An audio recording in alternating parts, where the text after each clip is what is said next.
Alright, this begins the rundown of Bear's Book Rundown for March 2nd, 2011. Right now I'm coming out of work, actually coming down the stairs here. A little disorienting. We actually had an open house today at work, so there's a bunch of higgledy-piggledy all around. The reason why I'm doing it a little different today is because I know that I am going to have a very small rundown. As far as I know, I'm only getting one book. So this is downtown State College, Pennsylvania.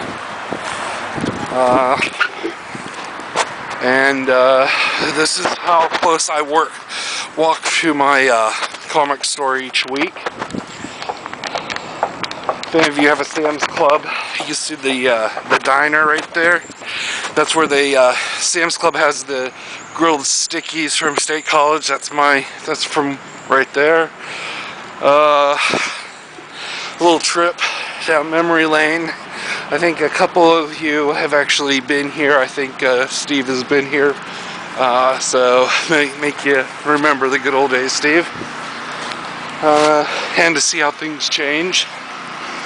So we're going through here. This is the Dunkin' Donuts where I spend my mornings waiting for my job to open up. And we're coming down through. And if you look at the signs,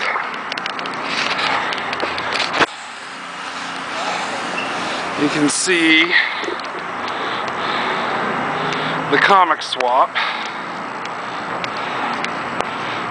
right here. Now they're open at 2 now, and what I'm going to do now is just go in and get my books, and then I will be back later with the review. See ya. Okay, this week's rundown for the week of March 2nd, 2011 is brought to you from on top of the parking garage on Fraser Street here at downtown State College. This was a small week, so I've got 4 books, which are actually 3 more than what I actually thought I was going to get. So it's a pleasant surprise. This week, my Bear's Book of the Bunch goes to Giant Size Atom #1. This book picks up where the Adventure Comics second feature left off.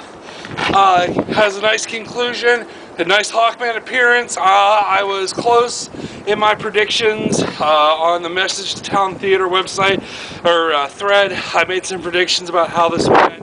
I was very close with some of them. I was dead on with one, was off a little bit on the other. But anyway, good art, good solid story.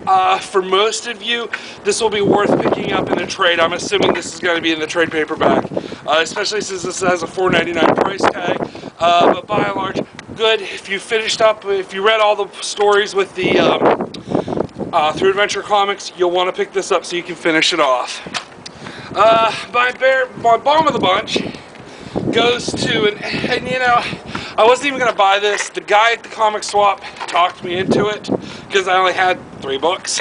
So it's something called Axe Cop #1. The story is, it's written by a 6-year-old and drawn by his 30-year-old brother. I can appreciate it.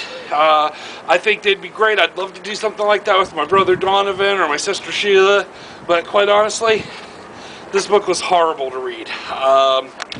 I understand it's got a lot of imagination. I will not be picking up the second one. It was garbage.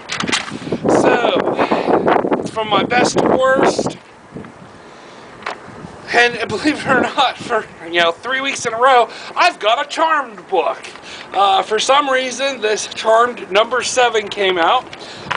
Good solid story. It's still continuing. It's almost just like it would be season 9 of the Charmed TV show. The art is good. It's good solid storytelling. It has great subplots woven through it, but it's done in one story. This is the way comic books used to be written. Who's writing this? A gentleman by the name of Rudist. So I don't know who he is. All I know is he does a hell of a job. Good job on this. I'm really enjoying this Charm series. And then the last one was Brightest Day number 21. This book didn't suck.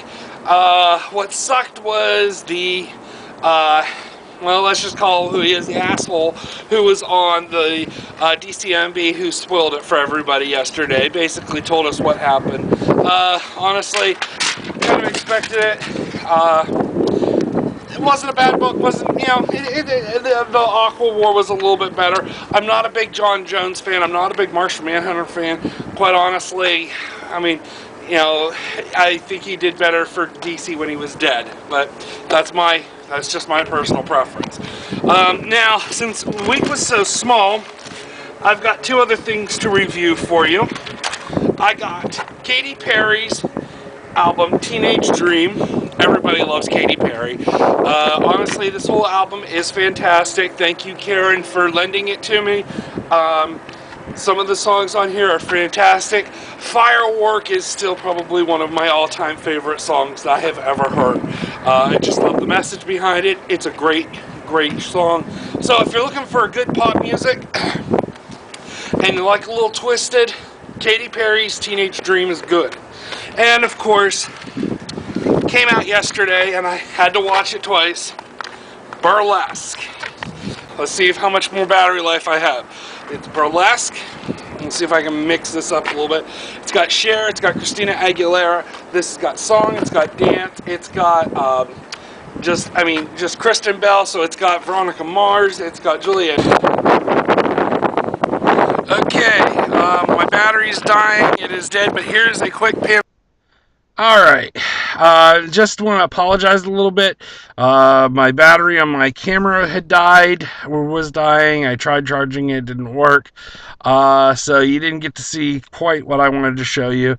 But this is coming from my computer webcam right now. So just to recap real quick, Burlesque, awesome, awesome movie. Cher, Christina, and Veronica Mars, songs, dance, fabulous. Katy Perry, Fireworks, great boobs, loved it. Good CD. It's not vulgar. And then Giant Size Atom number 1. Good movie, or good book. $4.99 cover price, but hey, if you've got the rest of them, you need to get this book. So anyway, this is Justin signing off. This is Bear signing off. And thanks for watching, and we'll see you guys next week.